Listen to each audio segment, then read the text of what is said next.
Warning, अधूरा ज्ञान घातक हो सकता है, इसीलिए वीडियो को अंत तक देखिए। हेलो स्टूडेंट्स, तो आज हम बात करने वाले अपने नेक्स्ट टॉपिक के बारे में और हमारा नेक्स्ट टॉपिक मौजूद है differences between charges against profit और डिस्ट्रीब्यूशन ऑफ प्रॉफिट। हमारे पार्टनरशिप अकाउंटिंग के टॉपिक बड़ा ही इंपॉर्टेंट होने वाला है, क्योंकि जितने भी प्रैक्टिकल क्वेश्चंस होते हैं तो उसमें इस टॉपिक को कंसिडर किया जा सकता है। तो यहाँ पे समझना होगा कि लाभों पर प्रभार क्या होता है और लाभों का बंटवारा क्या होता है। तो चलिए डिस्कस करते हैं, लेकिन उससे पहले हम लोग यहाँ पे लाभों पर जो भी हमारे पास इसके अंतर हैं उनको यहाँ पे एक बार क्लियर कर लेते हैं, जिससे एक व्यू यानी कि यूं कहा जाए कि भी एक नजरिया मिले कि हम इनको कैसे समझेंगे। तो चलिए सबसे पहले अगर इसके नेचर की बात करी जाती है तो हमारे पास नेचर देखिए, जो चार्जेस ऑन प्रॉफिट मैंने यहाँ पे लिखा हुआ है और इधर लिखा हुआ है एप्रोप्रिएशन और द डिस्ट्रीब्यूशन ऑफ प्रॉफिट्स। ठीक है, तो इनमें अंतर हम यहाँ पे करेंगे। बेसिक से 3 यहाँ पे अंतर मैंने लिखे हैं, इसमें से एक चीज को मैंने बाद में बताने के लिए रखा हुआ है। ठीक है, सबसे पहले हम नेचर की बात करते हैं। तो इसमें लिखा these are the expenditures which deducted from profits to calculate net profit. जी हाँ, जो चार्जेस आउट ऑफ प्रॉफिट होते हैं या चार्जेस ऑन प्रॉफिट कहलाते हैं, खर्चे, वो भाई जिनको हम प्रॉफिट में से घटाते हैं ताकि हमको एक्चुअल प्रॉफिट और नेट प्रॉफिट और लॉस प्राप्त हो सके या फाइंड आउट किया जा सके। ठीक है, ये अपने माइंड में रख लेना, यानी कि वो जो खर्चे जिनको हम प्रॉफिट में से घटाते हैं ताकि नेट प्रॉफिट या लॉस निकाला जा सके। और इधर बात करी जाए अगर डिस्ट्रीब्यूशन ऑफ प्रॉफिट की, तो दीज आर द आइटम्स और the headings in which the net profit distributed, यानी कि वो हेडिंग्स या वो आइटम्स जिसके अंदर ये नेट प्रॉफिट जो निकल के आया ना उसको डिस्ट्रीब्यूट किया जाता है, बांटा जाता है। कॉन्सेप्ट क्लियर होगा, यानी कि एक स्टेप के बाद एक, पहला step find out net profit और उसके बाद उसका डिस्ट्रीब्यूशन होता है, ये बात हम जानते हैं। तो पहले फाइंड आउट करा, उसके बाद डिस्ट्रीब्यूशन। तो यहाँ पे एक जो अंतर है वो माइंड में सेट हो चुका होगा। नेक्स्ट हमारे पास दूसरा है रिकॉर्डिंग। इसको बुक ऑफ अकाउंट्स में रिकॉर्ड कैसे किया जाता है, तो देखिए ध्यान से, जो चार्जेस ऑन प्रॉफिट है ना उसको प्रॉफिट एंड लॉस अकाउंट के डेबिट साइड रखा जाता है। ध्यान रखना, लाभ हानि खाता उसके डेबिट साइड लिखा जाता है और इसको एज एन एक्सपेंडिचर यहाँ पे ट्रीट करा जाता है। सिंपली वो तो पहले से क्लियर है, लेकिन जो डिस्ट्रीब्यूशन ऑफ प्रॉफिट है वो हमारा प्रॉफिट एंड लॉस एप्रोप्रिएशन में होता है। ये बात अपने ध्यान में रख लेना। कहता है these are debited in the profit and loss appropriation account. लाभ हानि समायोजन खाते में इसको डेबिट साइड में लिखा जाता है, जबकि हमारे पास जो लाभों पर प्रभार वाली आइटम है उसको हम अपने प्रॉफिट एंड लॉस के डेबिट साइड लिखते हैं। ये भी यहाँ पे एक अकाउंटिंग का, रिकॉर्डिंग का थोड़ा सा अंतर यहाँ पे पड़ जाता है। और उसके बाद कहता है चार्ज आउट ऑफ प्रॉफिट। देखिए ये क्या सिस्टम है, इसमें कहा गया that doesn't matter whether the profit और loss gain by the firm, these must be charge. भले ही फर्म को, भले ही कंपनी को, सॉरी मैं फर्म ही लेके चलूंगा कि पार्टनरशिप की बात चल रही है, भले ही फर्म को प्रॉफिट हो या ना हो कोई फर्क नहीं पड़ता, लेकिन ये खर्चे देने पड़ेंगे, ये खर्चे हमने पे करने पड़ेंगे, यानी कि मस्ट बी चार्ज्ड, इनको भुगतान करना ही करना होगा। और जबकि यहाँ पे भाई appropriation can make only out of profits, जो एप्रोप्रिएशन है वो तो सिर्फ प्रॉफिट्स की करी जा सकती है, और अगर लॉस हुआ तो कोई भी बंटवारा यहाँ पे होगा ही नहीं। ठीक है, तो ये हमारे पास बेसिक से अंतर थे इसके अंदर। अब चलिए इसको प्रैक्टिकली क्वेश्चन में यहाँ पे कैसे या किस तरीके से वहां पे आपसे पूछा जा सकता है या कैसे हम इन आइटम्स को आइडेंटिफाई करें। तो इसके लिए मैं यहाँ पे कई बार क्या होता है कि हमारे ही जैसे कुछ टीचर या मुझे लगा लीजिए आप लोग कई बार आइटम दे देते हैं, भाई ये आइटम प्रॉफिट एंड लॉस में जाएगा, ये item profit and loss appropriation में आएगा। अब कंफ्यूजन वहां पे ये हुआ कि जैसे ही स्ट्रीम चेंज हुई, जैसे ही एग्जामिनर का मूड बदला, तो वो स्पेसिफाइड आइटम देने के बजाय वहां पे कुछ चेंजेस कर देता है। तो हमको थीम समझना होता है कि किस चीज के बिहाफ पे हम किसी एक्सपेंडिचर को चार्जेस ऑन प्रॉफिट समझेंगे और किसके बिहाफ पे हम किसी चीज को डिस्ट्रीब्यूशन ऑफ प्रॉफिट समझेंगे। तो चलिए शुरू करते हैं। चलिए अब हम यहाँ पे जो हमारे पास चार्जेस ऑन प्रॉफिट है इसकी एक छोटी सी डेफिनेशन को क्लियर कर लेते हैं। इसको क्लियर करना क्यों इंपॉर्टेंट है वो भी समझाने वाला हूं। तो चलिए शुरू करते हैं। सबसे पहला अगर हम डेफिनेशन की बात करें तो that expenditure which are paid to the third party, यानी कि जो बिजनेस के बाहर किसी और व्यक्ति को हमने देना है, ऐसा कोई भी खर्चा हमारा समझा जाता है चार्जेस ऑन प्रॉफिट, जिसके अंदर जो आइटम्स यहां पे कंसीडर कर सकते हैं बहुत सारी होती है, लेकिन मैं कुछ को लिस्टेड कर रहा हूं यहां पे। सबसे पहले मेरे पास इंटरेस्ट ऑन लोन। अगर फर्म ने किसी बाहरी व्यक्ति से, हो सकता है वो बैंक, ठीक है, या हो सकता है कोई भी थर्ड पार्टी, ठीक है भाई, इसमें एक आइटम को फिलहाल मैं छोड़ रहा हूं, उसको समझाऊंगा यहां पे। इनमें से वो कहीं से भी लोन ले सकता है। जब कहीं से भी लोन ले सकता है तो भाई वो थर्ड पार्टी को पेमेंट हुआ कि नहीं हुआ, और वो पेमेंट हमने, चाहे हमको प्रॉफिट हो चाहे हमको लॉस हो, हमने पे करना ही करना पड़ेगा। यानी कि सिंपल सी आप ये बताओ कि भी आपने किसी से उधार में पैसा लिया है, या यूं कहा जाए कि भी बोरो किया है पैसा, क्या आप उसका पैसा देने से मना कर दोगे?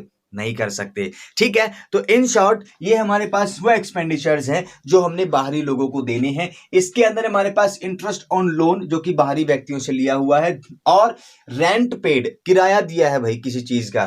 फर्म को कारखाने के लिए जगह चाहिए तो वो जगह लीज पे ली होगी, वो बिल्डिंग लीज पे ली होगी, वो कोई भी चीज जो किराए पे ली है, तो उसका कोई भी किराया अगर दिया जा रहा है तो वो थर्ड पार्टी को पेमेंट कहलाती है। तो वो भी हमारे पास कौन से चार्जेस ऑन प्रॉफिट है। अब आपने जगह एक्वायर कर ली, भले ही आप वहां पे कुछ ना करो, आपने किराया तो देना पड़ेगा ना भाई, तो वो ऑब्लिगेटरी हो जाता है आप लोगों के लिए। और इसीलिए चाहे आपको प्रॉफिट हो चाहे आपको इनकम बिल्कुल ही ना हो, ठीक है, चाहे आपको लॉस ही क्यों ना होता हो, आपने वो किराया देना ही देना, ठीक है। नेक्स्ट हमारे पास फिर आता है commission to manager. Commission to manager जी, मैनेजर को कमीशन दिया जाता है। ये बड़ा ही आपका कई बार आप लोगों ने क्वेश्चन सॉल्व करते वक्त देखा होगा। इसको हम चार्जेस अगेंस्ट प्रॉफिट मानते हैं, ठीक है, चार्जेस अगेंस्ट प्रॉफिट मानते हैं। और जो हमारे पास सैलरी टू स्टाफ जो भी चीजें हैं वो सारी की सारी हमारे पास चार्जेस अगेंस्ट प्रॉफिट मानी जाती है। अब इनकी रिकॉर्डिंग की बात करी तो दूसरा कॉन्सेप्ट था उनको रिकॉर्ड करने का। तो इन सभी को आप लोगों ने प्रॉफिट एंड लॉस अकाउंट बनाया होगा 11th क्लास में भी।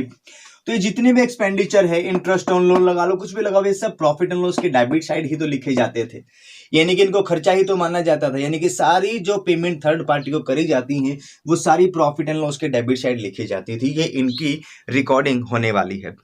अब मैं आता हूं अपने उस कॉन्सेप्ट के ऊपर जिसको मैंने अभी के लिए रोक के रखा हुआ है।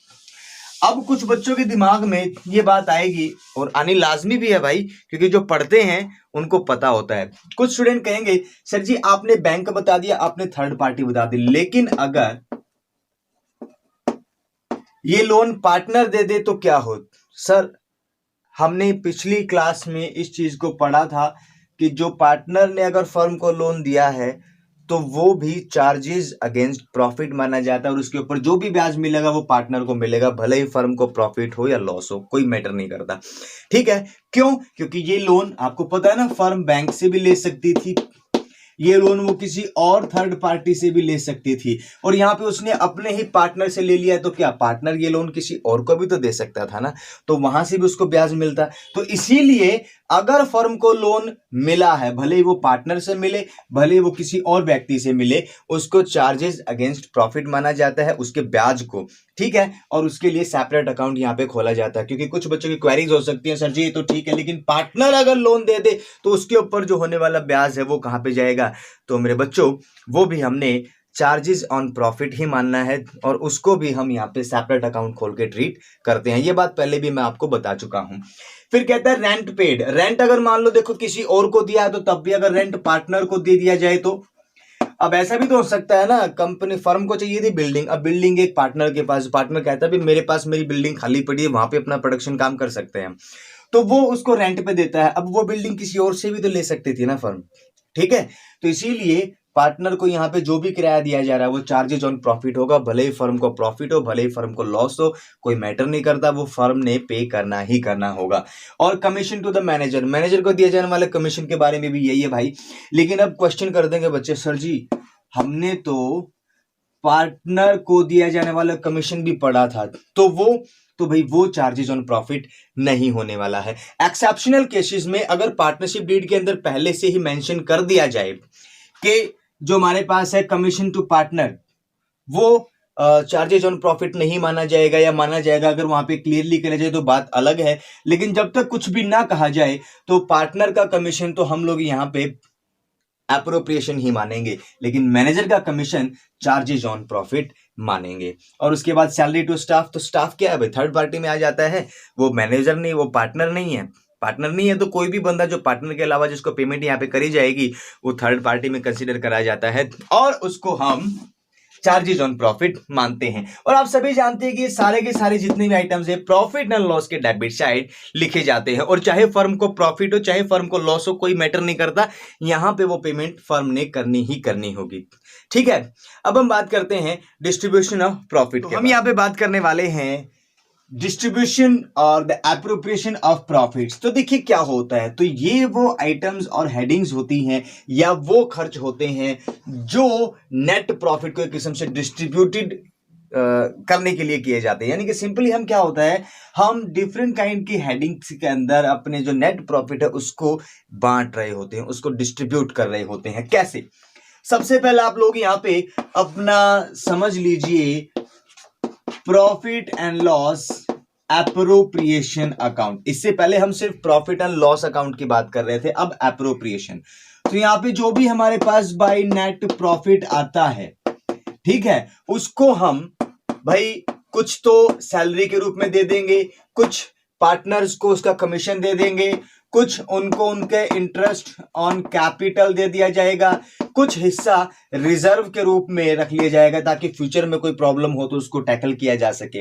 ये क्या किया हम लोगों ने, हमने इस नेट प्रॉफिट को अलग अलग हेडिंग्स में बांट दिया, डिस्ट्रीब्यूट कर दिया। वही चीज यहां पे है। जबकि पहले वाले केस में क्या हो रहा था, हमारे जो भी प्रॉफिट्स थे उसमें से वो सारे खर्चे घटा के लास्ट में हमारे पास जो बचा हुआ प्रॉफिट, जो फर्म के हिस्से आने वाला प्रॉफिट है, वो निकलता था। यहां पे हम लोग उस बचे हुए प्रॉफिट को अलग अलग हेडिंग्स के अंदर डिस्ट्रीब्यूट कर रहे हैं, बांट रहे हैं। यानी कि अगर सिंपल मीनिंग की बात करी जाए तो दीज आर द आइटम्स और the headings in which the net profit of the firm distributed. ठीक है, और ध्यान रखना ये डिस्ट्रीब्यूशन तभी होगा जब हमारे को नेट प्रॉफिट यहां पे शो होता है। अगर किसी कारण से जो प्रॉफिट एंड लॉस अकाउंट है वो हमको नेट लॉस शो कर दे तो प्रॉफिट एंड लॉस एप्रोप्रिएशन बनता ही नहीं। ठीक है, बनता ही नहीं। अब कुछ बच्चे यहां पे कंफ्यूजन में आ जाएंगे, नहीं सर एप्रोप्रिएशन बनेगा क्यों नहीं, क्योंकि हमने लॉस को भी तो बांट के दिखाना होगा। यहां पे जब हम प्रॉफिट्स को बांट रहे हैं तो लॉस को भी बांटना होगा। तो देखिए उसके लिए क्या करेंगे, प्रॉफिट एंड लॉस अकाउंट के अंदर जो हमारे पास लास्ट में बचता था टू प्रॉफिट बैलेंस, जो भी हमारे पास है कैरी डाउन, तो ये बचता था, इसको हम लोग क्या करते थे, प्रॉफिट एंड लॉस एप्रोप्रिएशन में ट्रांसफर करते थे। ठीक है, लेकिन यहां पे जो लॉस आएगा, ठीक है, जो प्रॉफिट होता था उसको ट्रांसफर करते थे। अब अगर यहां पे लॉस आया तो उसको हम सीधा सीधा बाई पार्टनर्स कैपिटल अकाउंट, यानी कि वहीं से सीधा पार्टनर के कैपिटल अकाउंट्स में ट्रांसफर कर देते हैं और एप्रोप्रिएशन अकाउंट बनाने की जरूरत ही नहीं। ठीक है, ये अपने माइंड में रखना, इस बात को आपको बहुत अच्छे तरीके से समझ में आना चाहिए। तो ये चार्जेस अगेंस्ट प्रॉफिट या चार्जेस ऑन प्रॉफिट और डिस्ट्रीब्यूशन ऑफ प्रॉफिट का कंप्लीट कॉन्सेप्ट था, जिसके अंदर हम लोगों ने सीखा कि अगर पार्टनर को सैलरी दी जाए तो क्या हो और स्टाफ को सैलरी दी जाए तो क्या हो। अगर यहां पे पार्टनर को कमीशन दिया जाए तो वो माना जाता है एप्रोप्रिएशन, और अगर यहां पे मैनेजर को कमीशन दिया जाए तो वो माना जाता है चार्जेस ऑन प्रॉफिट। अगर यहां पे पार्टनर की पूंजी पर ब्याज हो तो वो माना जाता है एप्रोप्रिएशन ऑफ प्रॉफिट, और अगर पार्टनर के लोन पे ब्याज हो तो वो माना जाता है प्रॉफिट एंड लॉस, यानी कि चार्जेज ऑन प्रॉफिट। ये कुछ बेसिक से फंडे हैं जिनको समझ लेना आपके लिए बहुत जरूरी, क्योंकि प्रैक्टिकल क्वेश्चन निकालते वक्त ये बड़े इंपॉर्टेंट होते हैं। अब बात करते हैं एक्सेप्शनल्स की, क्योंकि एक्सेप्शनल यानी कि अपवाद हर जगह पे मौजूद होते हैं। कई बार क्या होता है कि जो पार्टनर्स हैं, यहां पे थोड़ा सा अपने माइंड को ओपन कर लीजिएगा क्योंकि बहुत जरूरी है। अपवाद में हमेशा ध्यान रखो, अपवाद आपको प्रॉपर तरीके से समझना होता है। भले ही सीधा सीधा कॉन्सेप्ट समझ में देर से आ जाए, लेकिन अपवाद पे पूरा का पूरा माइंड, क्योंकि अपवाद यानी कि एक्सेप्शंस मोस्ट इंपॉर्टेंट होते हैं। क्या होता है, जो क्वेश्चन आप लोगों से पूछे जाएंगे वहां पे वो पहले से ही जो पार्टनरशिप डीड होता है ना, उसमें क्या है वो एक्सप्लेन करेगा। पार्टनरशिप डीड में इंटरेस्ट ऑन कैपिटल को कभी कभी चार्जेस ऑन प्रॉफिट ट्रीट कर दिया जाता है।